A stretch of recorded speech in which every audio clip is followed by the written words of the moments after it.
All right. Hello, everyone. I hope you can all hear us and see us. This is Nada from Beamery. I'm your host for today's webinar, and I have Chris on the line. He's our guest for today, and I'm going to let him introduce himself in a little bit. But before we get started, I'm just going to give everyone a few more seconds to join. I see some more attendees trickling in. And I'm going to go over a couple of housekeeping things as well in a couple of minutes, and then we'll get started. So just settle in, grab a water, a snack, both, preferably both, and I'll talk to you in a minute or so.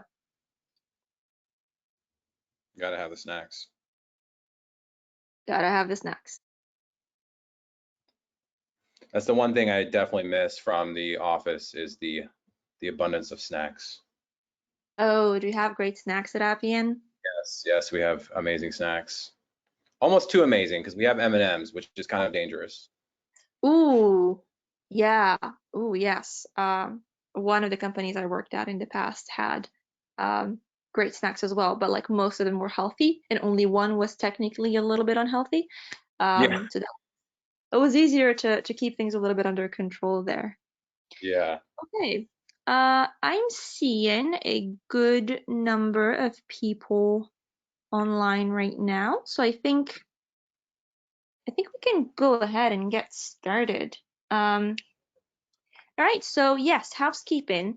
As a reminder, I'm going to be sharing the recording of this webinar as well as the slides after the webinar before end of day tomorrow.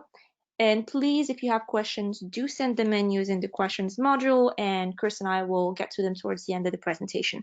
And I hope you have tons of questions because Chris has a lot of content for us today, and he's super excited to bring us his best tips from Appian. Okay, so Chris, I'm gonna let you tell us a little bit about yourself and then hand it over to you. Awesome. All right, thank you. Well, thank you for everyone for being here. Thank you for that intro, Nada. I am a recruitment marketing strategist over at Appian Corporation. My background is in marketing. I've had several years experience across multiple different industry verticals. That is solar energy, home mortgages, B2B software, garage door repair, you name it. I've had some experience in it. I love all animals, but specifically, I definitely love small-clawed otters because they are insanely cute, but also curious and smart. And I am a Brazilian Jiu-Jitsu practitioner, pretty much practicing about a decade now. It's kind of my life. I have it tattooed on my arm as well. And also, I used to run a creative event company selling Korean Mexican fusion tacos. You don't get that kind of background for everybody in this industry. This is super exciting, Chris. Yeah. Thank you. All right, so what we're going to go over today is how we're going to tie our recruitment marketing to business goals, how to build that brand awareness, how to identify and leverage the data you need for personalized campaigns, and then also using a multi-touch strategy on how to nurture and convert that talent. A little bit about Appian. We were founded in 1999. We went public in 2017 with currently over 1,500 employees.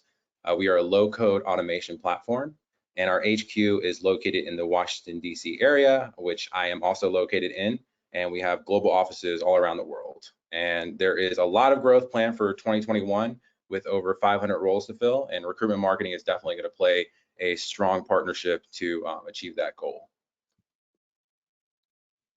All right, before I get into it, I really want to tell a quick story about birds and how it really correlates with recruitment marketing. When the pandemic started and COVID, when we were all forced to work from home, like everyone, a lot of people here, I was staring at my backyard. My backyard was kind of boring, so I figured, hey, I would invite some backyard friends. So I researched all the birds in Virginia, the backyard birds that I did want, the backyard birds that I didn't want, aka starlings. They're invasive and you definitely don't want them. And then I looked into the crazy amount of seeds and food that were available for birds.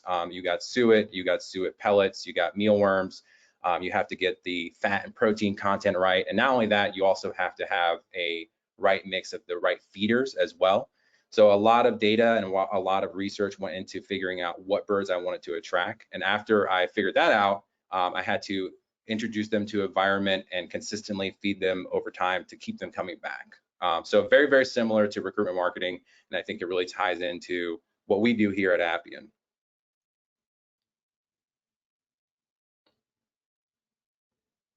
So really, those three pillars that what we're going to talk about today, Appian relies on these three main pillars, which is data and strategy, growth and acquisition, and then nurturing and converting. Very, very similar to tracking those birds to your backyard and having them consistently come back over time.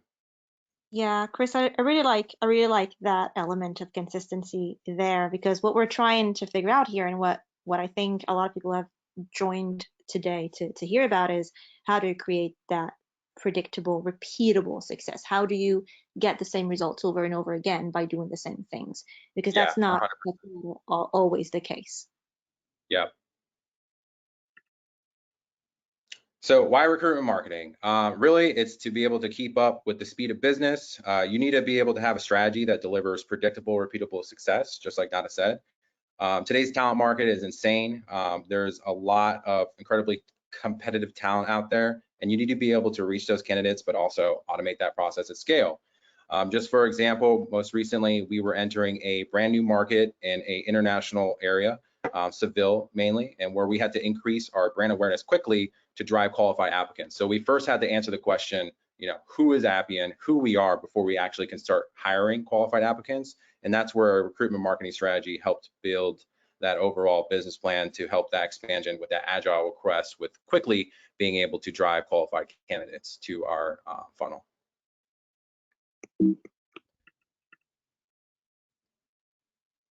All right, so pillar number one is data and strategy. Don't like doing anything without knowing the data. Okay, I see that you have a poll for the audience here, Chris. So shall I just start it? Yeah, go right ahead. Okay, so you guys should all be seeing a poll on your screen right now, and should be able to select the answer that makes the most sense to you. So this is about data, talent data, right, Chris? And the part of managing talent data or setting a strategy around talent data that people find the most challenging. Is that correct? Yeah, this is definitely spot on, and something that I hear consistently from my peers in the space that are having trouble with data. Okay, so using talent data to build personas, having a single source of truth for all my talent data. Does that mean having access to all your data in one place? What does that look like? Yeah, that's really just having an easy, accessible place to have all your talent data available. I really break it out into raw personas, or that raw data to build those personas. So if you have exit interview data, if you have employee interviews that you ran through all-star employees and hiring managers, and also aggregate data that you can have from your Glassdoor. What's really cool is that you can, pull all of your Glassdoor data and kind of develop a word cloud on top of the exit interview data that you have as well to help. So I would definitely have that all in a raw place that you can consistently add to over time, and also refer back to anytime you need. And then sharing data with stakeholders, and then analyzing and understanding the available data that you're working with. So I see that we have a good amount of people who voted already. I'm gonna give folks a few more seconds, and then we can look at the results and see what it's all about. Yeah, I would love to. Really interested in see what gets picked here.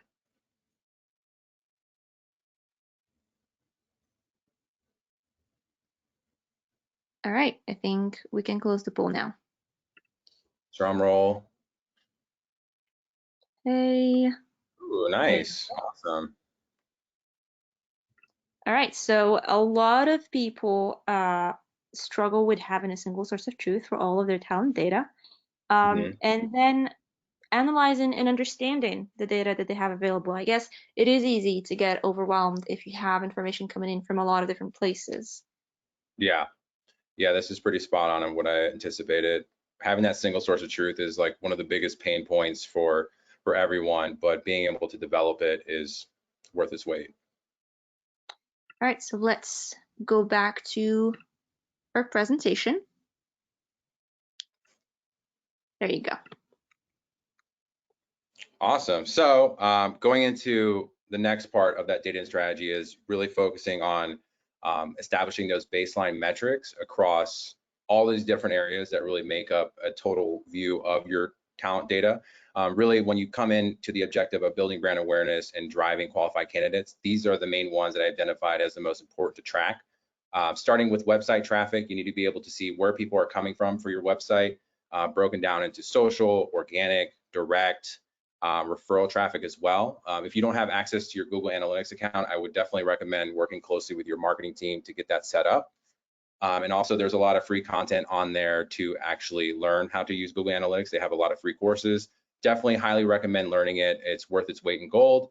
And to be able to look at your data from 2019 to 2020 is also incredibly useful to see, what spikes there were, and to also be able to tell, if a random executive has a question about, what was Q1 traffic versus Q2 and what was the biggest drivers, you have that data readily available.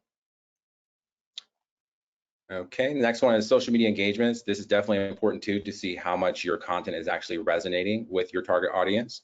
What's also important to note specifically for LinkedIn, the more people that actually interact with your LinkedIn content, the more people that interact with it, they'll see it on other people's networks as well. So people that aren't necessarily a fan of your content, they'll see it pop up on their feed. So I highly encourage to develop a employee advocacy program or get people on board with liking and sharing your content that are active employees.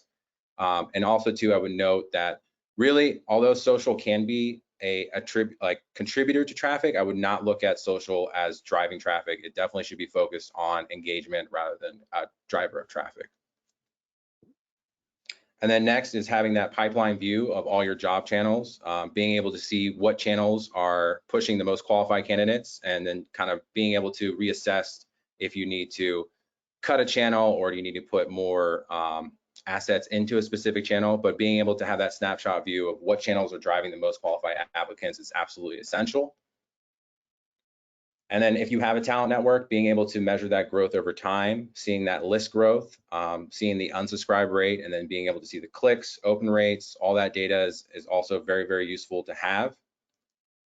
And then also paid advertising. If you're running any ads, you should be able to tell how much you are measuring per cost per click and also cost per applicant.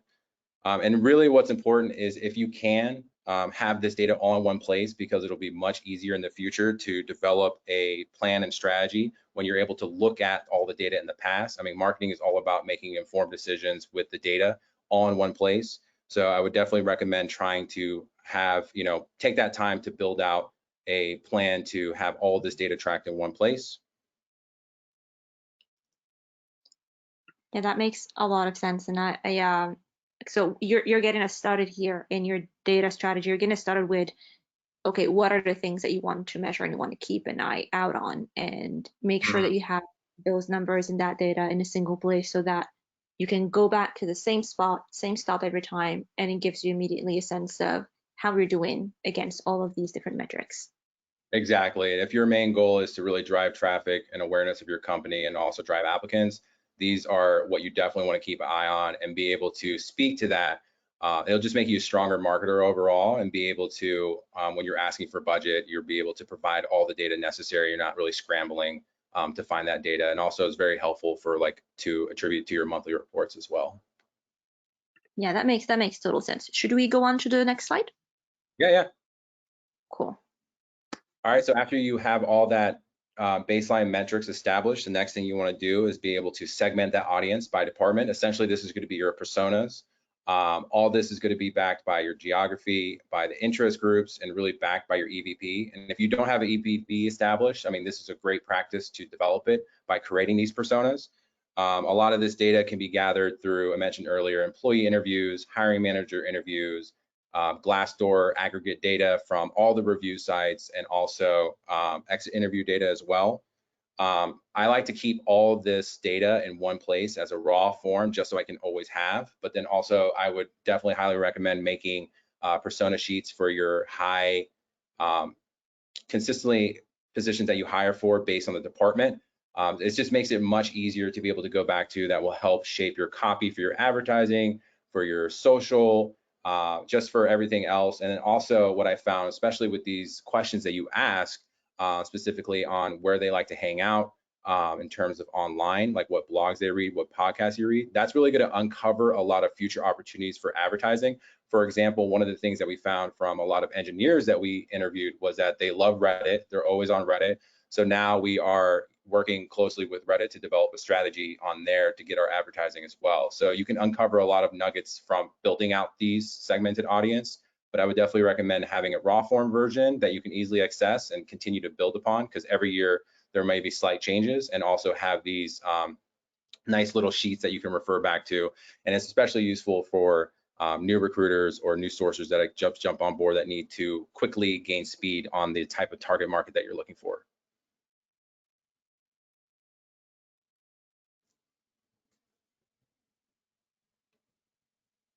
All right, so talent market research, super useful, and it's incredibly important to be able to understand the talent market overall in each target area.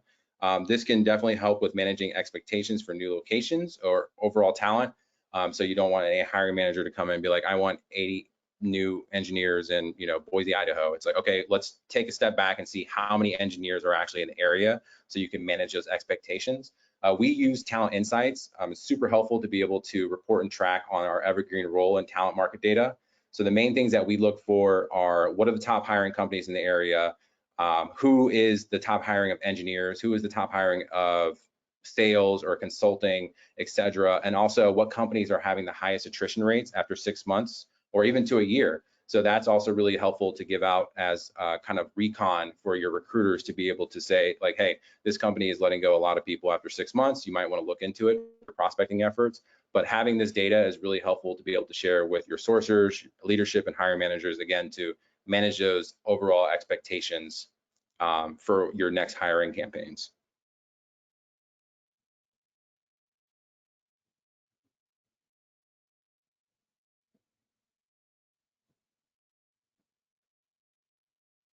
Oh, sorry, was muted there. I was gonna say, Chris, this is probably the phrase for 2020. Sorry, you're muted. I was gonna say, Chris. So what I'm hearing from what you're saying here is Yeah. this is important if you want to be proactive in any way in your talent strategy.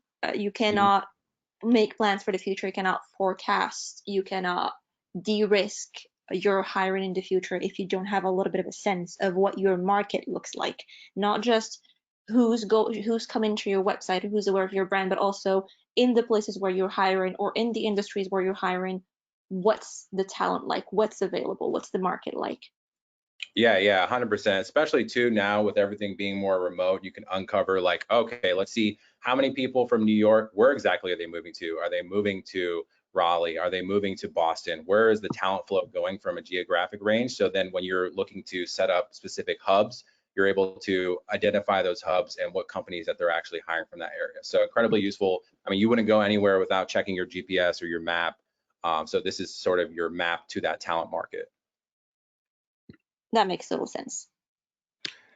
Yeah, so next up, I mean, there's a ton of different data points that impacts your talent data. There is social media dashboards, there's your ATS, there is Google Analytics. I implore everybody to get really comfortable with this data. I don't like reporting on any number unless I know where it comes from and how actually we're impacting it. So this is a step one on just getting familiar with it, poke around, take a class. The closer you are to the data, the more business impact you're going to be able to provide. And also taking a step back when you have all those baseline metrics measured out from 2019, from 2020, you'll be able to make informed decisions and see those spikes and maybe areas of opportunities on where you can kind of improve your processes moving forward.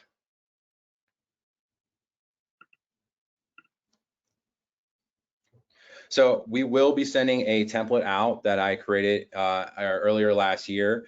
This template is really, it's awesome because it just has everything in one place. It has all your applicant data.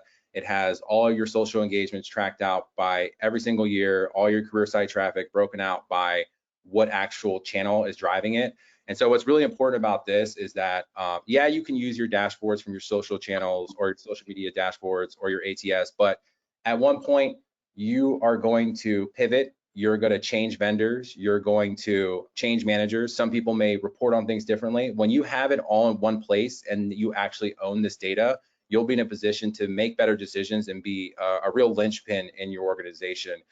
So I think it's incredibly important that everyone owns their own data, because you can't always expect to have the same dashboard, and then when, oh, there's an update now we're, maybe they're contributing a different number to something else, or maybe they're looking at engagement from a different way. So again, we'll be providing this template afterwards to really help out and having all that talent data in one place. I always love it when one of my speakers says, I have something for you that you'll find useful. This is definitely going to be in the follow-up email, so look out for it, folks, in your inbox starting tomorrow. Yeah, I just think it's really, really important to be able to have that. It just makes it so much easier. You don't have 5 different dashboards, you have one. And also, just a quick note, if you have, Power BI or Tableau, you can set different views for it. So you can have like an executive view, or you can have a sales view. So if you have different pods in your recruitment team, and somebody wants to see how is sales traffic doing and the candidate flow of sales, you can customize and segment that for that specific view. So you can have an executive view, you can have a team view, et cetera, et cetera. And it's really powerful to be able to own that data in your recruitment marketing strategy. All right, so I want to talk about a quick example that I'm going to weave into all these pillars. And one of those examples, as I mentioned earlier in the presentation, was about Seville. We had a brand new activation. We wanted to hire in Seville, but again, we had to ask that first question: who is Appian? Who are we? So when we were first entering that new talent market, we did a lot of competitive analysis to see, what were the top hiring companies based on department. What were the top companies hiring based on skills, years of experience, and who were the talent? Was it talent that was located in the location, Seville, or was it talent hiring hubs in the location as well? And then also we identify the top international job boards as well to make sure that we are really meeting the candidates where the candidates actually are. I mean, obviously this is unique to international, but still goes with the same mindset of understanding and meeting your candidates halfway. And then for tracking success on this campaign, on the actual activation part, I'm going to go a little bit more about that in the next section on how we actually drove traffic and applicants. But how we tracked success was seeing those target areas, specific, how much traffic was being driven from Seville, and then how many increase in quality applicants we got from our specific job ads that we're running on international boards as well. So really important, this is just a snapshot on how you can use all that data to make sure that you are moving the needle in the right direction. And I would definitely try to identify any KPIs and success before you start a campaign, so everyone's on the same page. Yeah, sorry for jumping in there. So I just wanted to say I really like what you said here about measuring not only the end result, but what comes before. You're measuring the quality of the applicants that are coming in, but also you're measuring with the start of the funnel. Are we getting any attention, any activity in the region? I think that's really important. Exactly. All right, so pillar number 2, growth and acquisition. So really I look at growth and acquisition having 2 main goals, and those 2 main goals are driving traffic in those target markets and also driving applicants as well. So driving traffic really correlates directly with increasing qualified applications. You kind of have to have both to also increase that brand awareness of your company, but also at the same time drive applicants that are quality. Okay, going into next, like before you actually can start to create content or grow traffic or build more candidates to go into your funnel, we have to understand the funnel as a whole. We have to understand the candidate journey. So this is very similar to a marketing funnel. It starts with awareness. Who's your company? Why should I work there? And then as they start to explore your company more and they start to make considerations and like, hey, maybe I want to work here, then that's when the middle of the funnel comes in play, where it's really projects you're working on, your tech stack, the culture, the benefits you provide, your actual purpose / mission statement, and also any awards you won, eventually driving them to the bottom of the funnel, which is applying for a role or signing up for a talent community, or also even having, you can also put it on the prospecting side when actually somebody responds to a recruiter's in-mail or email. So it's really important to understand that funnel as a whole, because a lot of people, what I've seen is kind of get stuck on that top part and don't really have a lot of content in the middle. So it's really important to understand the entire journey before you can start actually driving traffic in those specific areas. Do you see a lot of examples where people give information that is super generic and super top of funnel and then immediately ask a candidate for an action like applying or talent or signing up to an event or Yeah. community, any other action?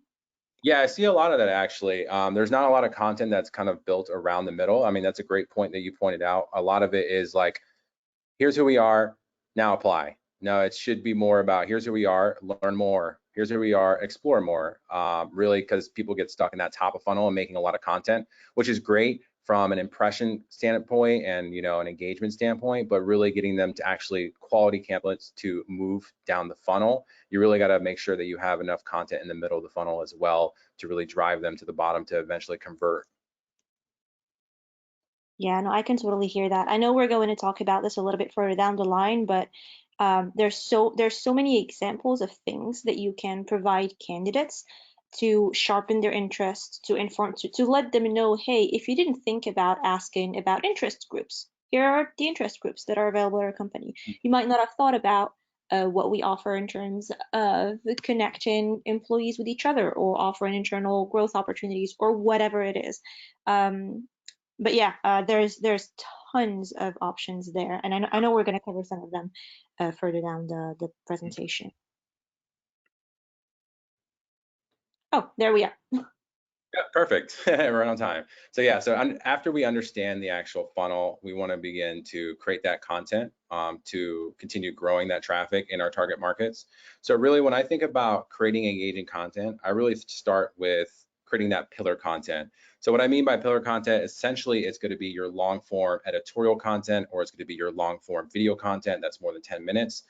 Start with trying to establish a workflow of building that big, longer content up front. So you then can perm that one piece of content into videos, into quote cards, into audiograms. I mean, you can kind of have the one thing that is the gift that keeps on giving. I like to say that. So it's really important that you kind of look at it that way, as opposed to making these one-off pieces of content that really kind of get shot and they're dead in the water. And what's great about that is you can also include those extra pieces of content in the actual editorial piece as well, which is awesome. So again, that second point, what you were just talking about, Nada, is being able to make sure that you create content for each step of the funnel and showcasing those different themes, making sure that you're creating content around your employee-led groups, making sure you're making content around the benefits that your company is offering, especially if you have anything unique to offer as well. And now it's kind of interesting to see the content switch, because a big part of a lot of people's or a lot of companies' content was about what the actual building offered, what were the amenities inside the building. We have a gym, et cetera, et cetera. So it's really interesting to see companies try to pivot away. So when you strip away the building, what type of content, what type of values, what type of benefits do you offer beyond that, and kind of digging into how you can kind of capture those stories and capture it and be able to create that into engaging content.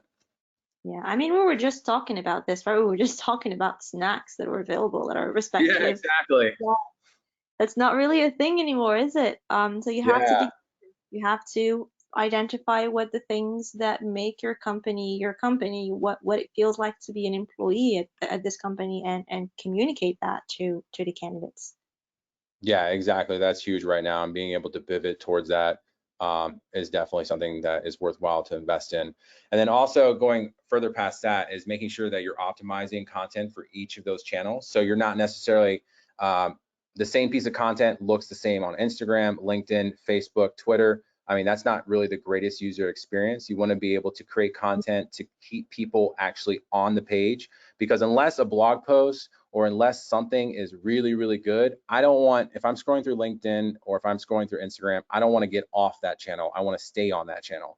So how we can continue to make that brand awareness is we create user focused with great user experience pieces of optimized content. So if you have a video, you can turn that into a slideshow if it's not going to be easily digestible on LinkedIn, or vice versa as well. So making sure that you not only optimize it from a sizing point of view, but you optimize it for a consumption point of view as well, and making sure that there's a unique, a different dynamic content on each social channel. All right, so if you have a creative team, that's awesome. I would definitely highly suggest working with them. You can bounce off ideas and make sure, obviously, if you're aligned from a branding standpoint, but definitely work with your creative team if you have one in-house. If you don't, if you're a team of one, or even if you have low budget, you still have plenty of options. One thing I recommend people doing is definitely figuring out a way how you can templatize employee stories. That could be easy as sending out intake forms where you're asking about what they like most working in their role, what was their recent favorite project, etc. And then you can send this out to multiple employees in those specific departments that you want to highlight. And then practically it's writing the blog post for you. So from there, all you have to do is slight edits, but then that's your one form of pillar content. And then you can use a tool like Canva to be able to create easy branded assets as well. So I really think that those intake forms are really helpful to cut down on the workflow. And then depending on what we do, if people really write a really long story that's really awesome and engaging, we can turn those into even longer form pieces of content. So it's a really good way to kind of get blogs almost written for you if you don't really have an editorial team, but also kind of optimize your workflow on getting content created consistently. All right. It looks like we have another poll for the audience. Let me get that started for us.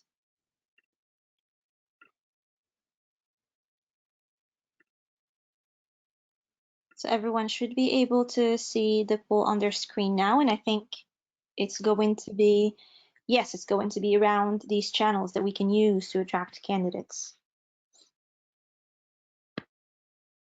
I'm going to give everyone a minute or so to select the channels that they regularly use to attract candidates. And I know job boards obviously are there. But I am curious to, yeah, sorry, go on. I said I'm really interested in seeing what this is. This is like a snapshot of the industry.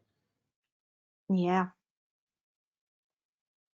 Yeah, I think we have pretty much people are super fast doing this. You guys, you're super responsive. I think we're pretty much all the way there. I'm gonna give folks another 5 seconds.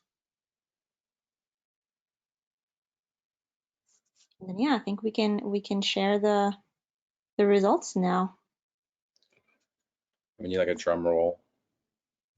Yes, drum roll. I mean, I don't know how to do the actual sounds with my mouth, but please imagine drum. And there you have it. Nice. Not surprising. Not surprising. What's interesting about this, definitely, because one thing I want to talk about in the next growth and acquisition section is definitely how PR can be one of the most underutilized tools. So really interested to see that not a lot of people have adopted that yet, but really interested to see at least 20% have. So.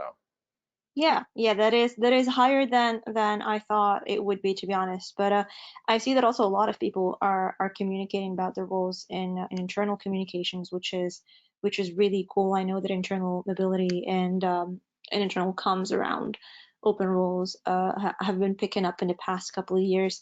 But yeah, let's just keep moving then and see what you have for us around these channels. All right. Just jump in. close the poll now.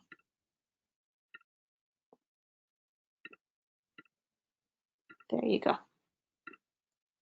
Awesome. So yeah, so as we jump into thinking about all the different channels that we can really drive traffic and also acquire more candidates, this is kind of an overview that I think are really one of the must-haves for any brand marketing strategy, or sorry, excuse me, recruitment marketing strategy. That's brand advertising, publications, organic social, internal being your referral programs and employee advocacy as well. That's also really strong. And then job boards, PR, and also events in schools. So if you have any, not only just your campus team and also your rising seniors team as well, but also opportunities to showcase alumni. I know that I haven't seen a lot of companies do a lot of that work around, highlighting past employees that went to, or sorry, past alumni that went to previous schools and kind of tapping into their alumni program.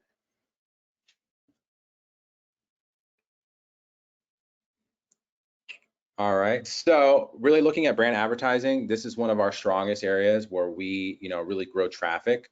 Really, it starts with the banner ads that you have, any display on Google Ads as well, really strong for us. Publications as well, working and partnering closely with publications. Job board advertising, this is one as a no-brainer. Your Indeeds and Glassdoors, all taking advantage of the advertising options that they have there. And then again, paid social, your Facebook, LinkedIn, those are really strong as well. And then retargeting, this I think is one of the strongest ones out of all that we have, is definitely being able to have retargeting options for your paid social display. You know, all you have to do is put that pixel on your website. So anybody that jumps off your website and goes onto social media or goes onto our targeted publications, they will see our advertising kind of continue with building that brand awareness over time. So definitely these are our top tools in our brand advertising toolkit to really drive that traffic and awareness of our company. This is really cool. This is all, you can see that the expectation of what the recruitment marketing team can deliver is going up every year, year on year. It's getting more sophisticated, and people are able to deliver more of a journey for their candidates before they have to ask them to apply for a job. Exactly. Yeah, it's all about you know, increasing that brand awareness and making sure you have as many touch points as you can to really drive the candidate. It's not as much as just kind of posting on social media and hoping for the best. You know, really to give that passive talent, that talent that is, you know, competitive in the marketplace but isn't exactly looking. It's really important to use all those toolkits in the brand advertising to be able to move them down the funnel and get you interested in your company. So not surprising, PR was in the bottom of everyone's list. Really, I think this is probably the biggest opportunity for recruitment marketing, is really aligning with your PR team and taking full advantage of establishing a media strategy or establishing a media strategy for your recruitment marketing program. Really, what we do here at Appian, one of the first things I did was align closely with the PR team. As you know, a lot of PR is based around your product, what your company does, but you have the opportunity to also showcase your culture as well. So how we do that is we go through our company and we identify who are the top culture champions at each department, and then figure out what topics in the target markets we like to pitch. So these culture champions can be anybody that can speak to your company's culture, can talk about relevant topics on what your company is doing from not just a product point of view, but like how are they dealing with the new remote landscape? How are they, you know, promoting employee advocacy or anything like that? When you have these culture champions, I would try to identify each one in each department. You don't necessarily have to have one for each department. You can have a general one as well. And so when you have these placements, and anytime you get a placement with a media publication, when you have a backlink that goes directly back to your career site, that is the gift. I mentioned this before, but the gift that keeps on giving. That's your anchor content, and that will have referral traffic over time, and it lives there. So when people start to look for you, they'll see content other than just company news. They'll see content other than your Glassdoor reviews. They'll start seeing content around, okay, they're talking about specific things that mean a lot to me, but in the media. So they're not just tooting their own horn about the next product release. They're actually talking about the culture. So having that increase in culture share of voice, like I said, into that ecosystem of being able to, when they're searching by your company, it's not just, you know, it's all about me, it's all about me. You're actually seeing things on earned media that will increase the authority around why they would want to work for you. And also what's great about this is each one of these placements can be repurposed onto your social channel. So you don't just have to necessarily post them as a blog post. You can post these into, like I mentioned earlier about this pillar content, you can turn these into quote cards to continue building thought leadership for each of those identified culture champions in your company. So really, I think there's a huge opportunity here to take full advantage of PR, and I kind of anticipate this along with, you know, a more mature data reporting and also brand advertising program. But I think PR is definitely going to be the next big step. And also too, I would also recommend, if you can't really, you know, align with your PR team and you can actually have these placements happen, I would also look into integrating culture stories that you can integrate in your internal product releases.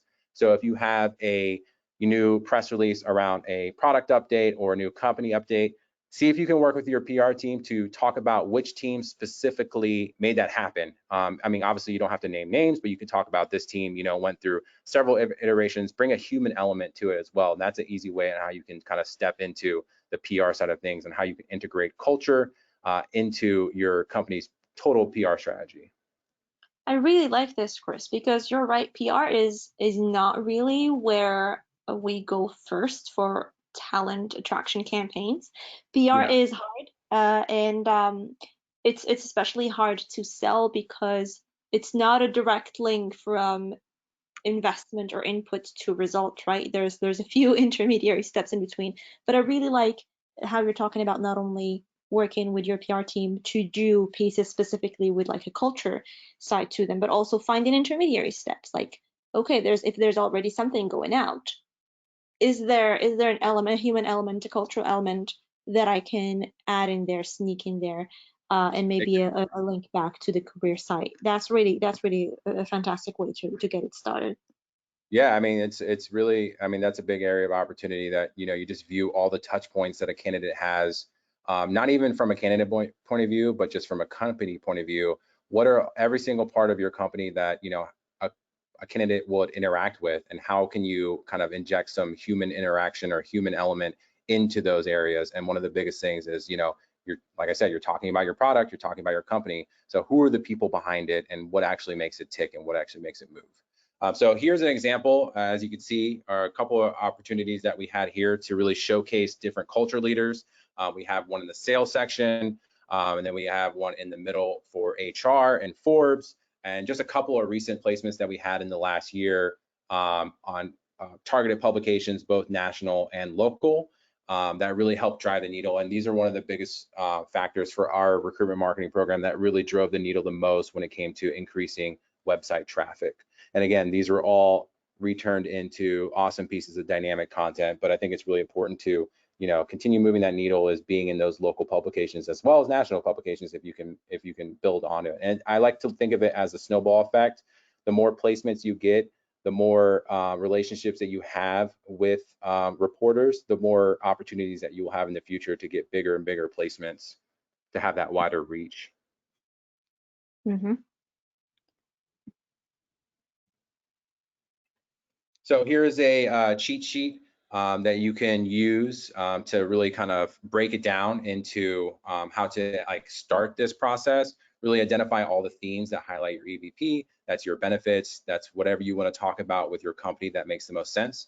And then identifying those different champions, culture champions rather, in each department, a tech one, sales one, consultant one, or also you could just look at a general one as well, not necessarily somebody specific from a department, but just can speak to the company, sort of the culture spokesperson, so to speak. And then after that, get a list of all the targeted publications that really align with your target audience. Is that going to be, you know, Forbes? Is that going to be your local newspapers? Figure out what audience and where your candidates are actively reading and consuming that content. And again, this all leads to increased referral back to the career site. It has that pillar content, like I mentioned, to be able to repurpose into social assets, opportunities, that snowball effect for future placements as you continue to grow their thought leadership. And then also this could be used for content to send to prospects by recruiters and sourcers to give them extra recruiter enablement by giving them the content they need to really have extra kind of oomph to really woo over a candidate. And then also you can include this into multiple nurture campaigns as well, to make sure that you're delivering personalized content. And to the right there, you see that there is a recent piece that we had from a podcast from our HR VP, Dawn. She's amazing. And that podcast we turned into a quick audiogram, kind of keeping people on the platform. So this is kind of the content distribution in place, kind of in play right in front of you, but based on a podcast, based on a PR pitch that we got from the previous part of the year. Again, so I think this is where it comes, that cross section, where I see that next step for recruitment marketing, where it's that cross section of brand advertising as a company, but also that recruitment marketing where you're having that employee lens on all of these stories and themes you want to talk about beyond just your product.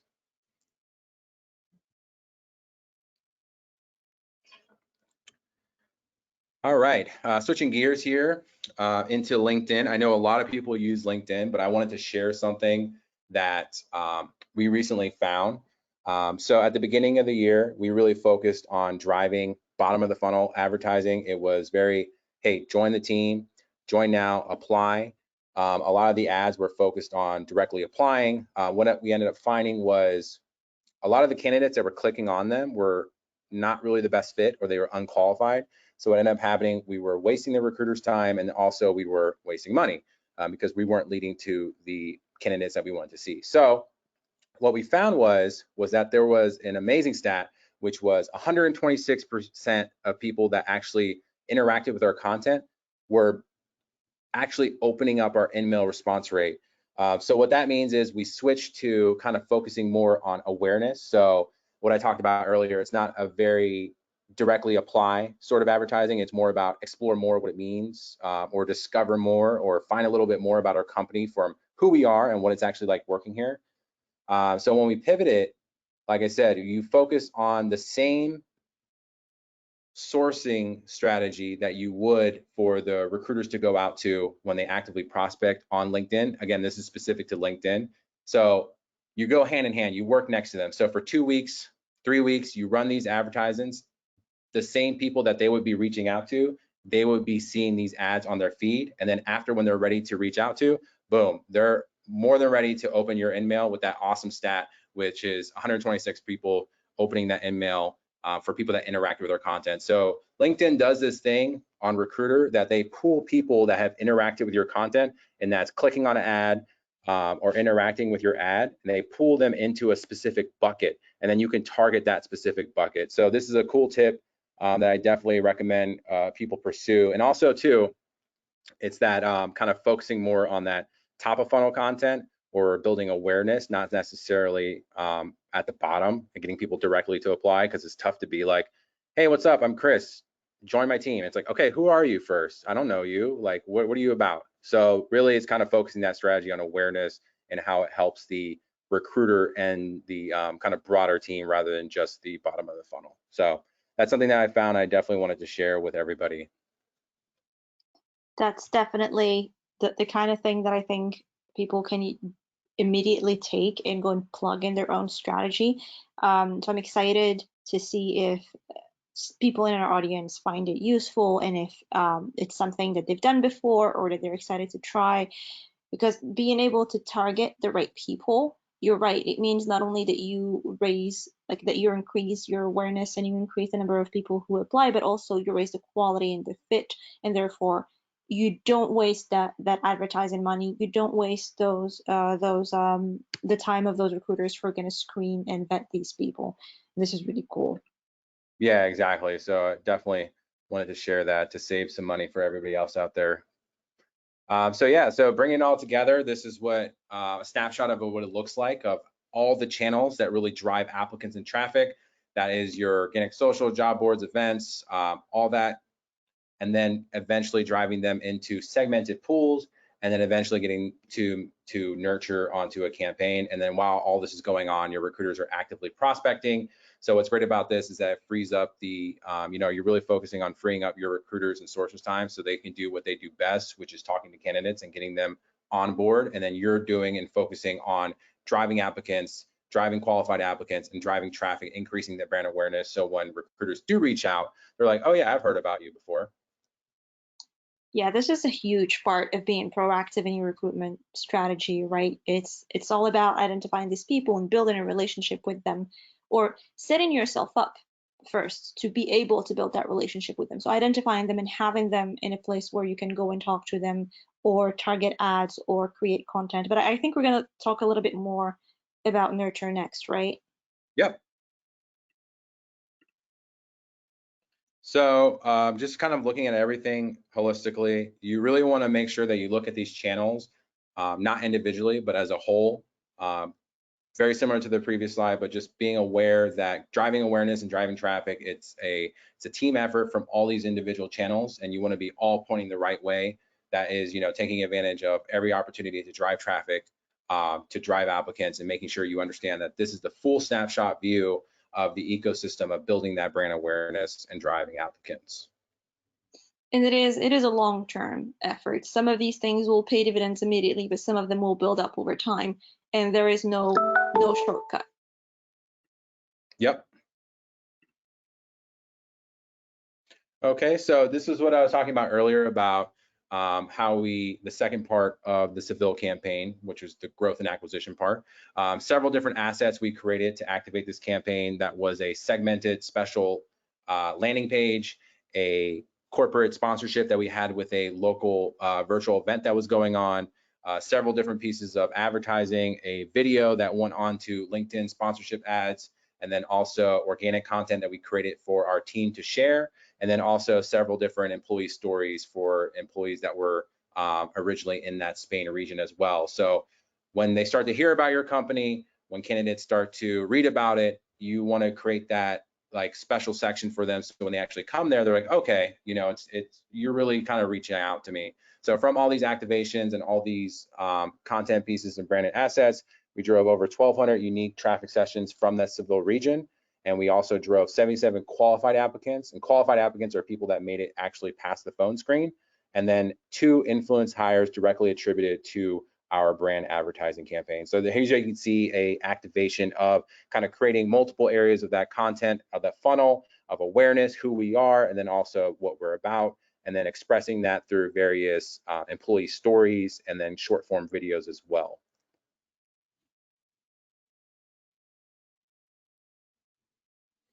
All right, nurture and convert.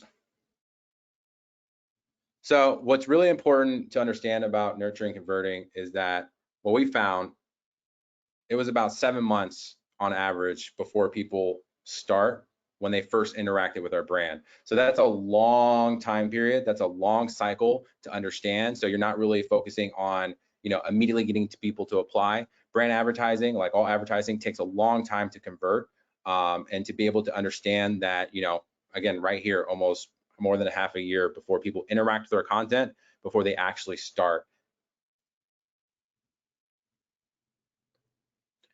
So for me, email is definitely number one. I think this is an amazing stat to call out. 99% of email users check their email every single day. And then you kind of compare that to your different channels like social media feeds. How many people are checking your feed every day? How many people are subscribed to your feed every day? But once you have their email, they're going to check it, and you have one sort of, you sort of have a one chance to 100% get them to check your email. I would almost over any marketing, over any channel, would probably put email at the highest out of all of it. And then you understand that, you know, this is a really long cycle. As I said, it was 7 months before that first interaction until they actually got hired. You have to understand that's a very long cycle. Making a move takes a really long time. Not everyone is just ready to jump. I mean, there's families to take into consideration. There's different insurances. There's relocation to take into account, and also understanding that the timing isn't always going to be right. You're not always going to get someone that's ready because maybe their stocks haven't vested yet, or they're waiting for a bonus payout, or they're waiting for the end of the year to reach, you know, whatever goal that they're trying to reach. But you also have to understand that we want to be in a place where when they do think about their next step, or when they do think about, okay, I'm ready to jump, they think about your company. And really having an automated nurture campaign is one of the key things to be able to consistently drive that. Definitely. I mean, I totally second what you're saying about emails. It is a very different sort of experience from hoping that someone follows your channel or follows your page or looks at your posts. It's a lot more of a direct interaction with the content that you're sharing. Yeah, 100% agreed.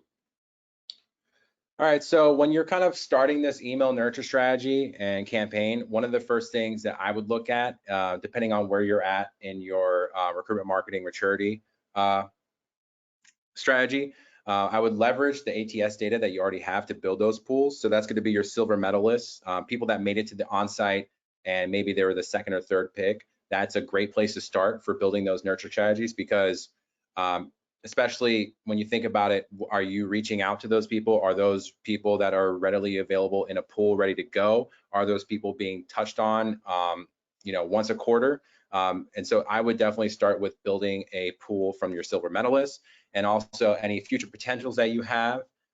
maybe, somebody that you reached out to, the timing wasn't right, like I mentioned before, your stocks and invest, or maybe they just needed a year more experience, but they were a great candidate, but they weren't right there yet.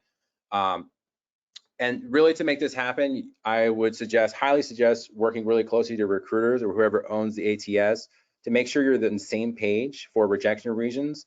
Rejection region tags are probably the easiest way and what I use at Appian to kind of source and build those pools. So make sure that if you do have tags set up for future potential, is it future potential 1 year? Is it future potential 2 years? Or is it future potential 6 months? Being able to work together to identify those tags is going to make it much easier down the long run, and being able to understand that these tags are going to be directly impacting the pools. So it's definitely worth getting everybody on board in the front. So I would definitely start with looking at your ATS and starting with your rejection reasons. And if you can customize those, great. If you can't, then if you can figure out some sort of tag system, if you can segment those silver medalists, then I would also recommend that as well. It's definitely one of those things that can make the difference between being super successful and leveraging your candidate data to build, super targeted campaigns and the right triggers for your dynamic campaigns, etc. I know that our implementation teams with Beamery customers, they spend a lot of time working with the customers to understand, with the recruiting teams, to understand what is it that you might want to use to tag your candidates and to tag the people in your ATS that you're going to bring into Beamery, and to tag the people who you're going to import with the extension and all that. What piece of information is going to be relevant when you want to start building those campaigns and nurturing those people? Exactly. All right, so this is essentially a snapshot of looking at the automation at multiple levels, really leveraging the CRM that you have, being able to save time, reduce sourcing by having that one central candidate location. This is really incredibly important as well, because if people have different sourcing tools or people have different LinkedIn recruiter seats, it gets really crazy. And the fact that some teams are still using separate Excel docs to track all these messaging touch points is crazy to me. So being able to have that one central location and then build all these pools, recipes, and campaigns in one place, build it once. It takes a long time to build it. I call it building the machine. And then after you build it, it may take a month, it may take even longer. But once you have it, it's really all about maintaining that machine. So you have those specific sourcing pools that are set up where you're able to send consistent personalized content to those candidates to get them to automatically remember your company. And again, to answer that question, when I'm ready to jump, where do I want to go for my next chapter? Oh yeah, Appian, because I just saw that email. I mean, I'm still getting emails from email campaign that we launched in the middle of July of last year, of people, responding back to us about like, hey, are you guys still open for opportunity? And that right there, I mean, even though it's one example, is exactly why we're doing stuff like this. So really being able to break your pools down into quarterly awareness pools and active sourcing pools to make it super easy for your recruiters and prospectors, if they have to fill a role quickly, to have that ready.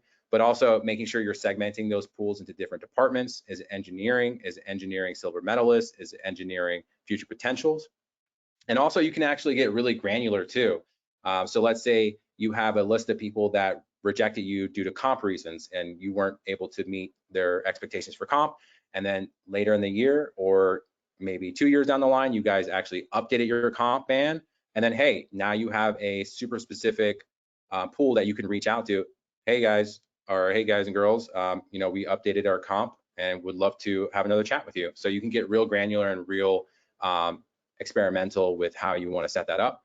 And then going into recipes, being able to automate all those workflows to be able to move those candidates in your ATS directly into pools triggered by certain events is going to save you a ton of time.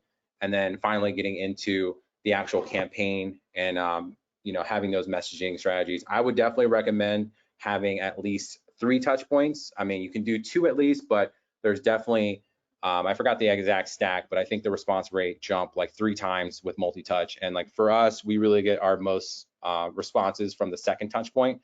So really when you build these campaigns, really think about how many touch points that you can have in that campaign. And I would definitely recommend 3 with about a week in between if it's a more direct campaign, but if it's a more quarterly campaign, I would definitely stick with just one for sure. But that, again, making sure that you personalize that messaging, making sure that you insert that content about what you've been up to related to what department they're on. If it's engineering, make sure you send them product updates. If it's sales, you can mention any recent acquisitions that you had or how the stock is doing.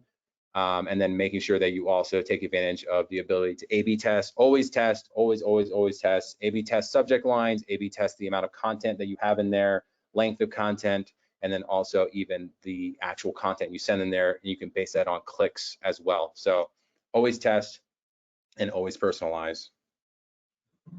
I think we're hitting our time, so we might no want worries. to. I know that we're covering so much of the content that people are asking about, but I do want to tell everyone that yes, we will be sending a recording of the webinar, and I will be reaching out with answers to the questions since we won't have time to cover them during the webinar. Okay, cool. Yeah. So right. Yeah, I'll finish up through the rest of the slides, Chris. Yeah, sure. Okay, I'll just run through it. All right, so really the benefits are definitely worth it. It's really, I look at it as like your safety net to be able to catch all these opportunities that may happen that you may miss, and really be able to free up that time for your sourcing, to be able to have the recruiters immediately go into a folder of really prime candidates ready to go. And also, again, as we talked about in the very start of the webinar, is being able to reduce that risk by building a predictable, repeatable journey experience over time. And again, yeah, I don't think I mentioned it, but maintaining that positive candidate experience is really important too. Having people reach out, you're reaching out to them and they respond with, oh, I heard a lot about you, but thank you so much for thinking about me. That also goes a long way in kind of making sure you maintain that positive candidate experience. All right, so just finishing up with the actual Seville campaign, the final part of it, which was the automation and nurturing part of it. Here's a snapshot of the recipe that we used to add anybody that was specific to the Seville experienced hires that were rejected as future potentials. Making sure you automate this by adding them to pools and then adding directly to campaigns. So this makes it super easy where you can just take a step back, and all you have to do is really maintain the machine and update messaging every quarter, making sure that you're staying up to date with the what content you want to send them. But here's an example of, after all those qualified applicants that we drove was put onto pools.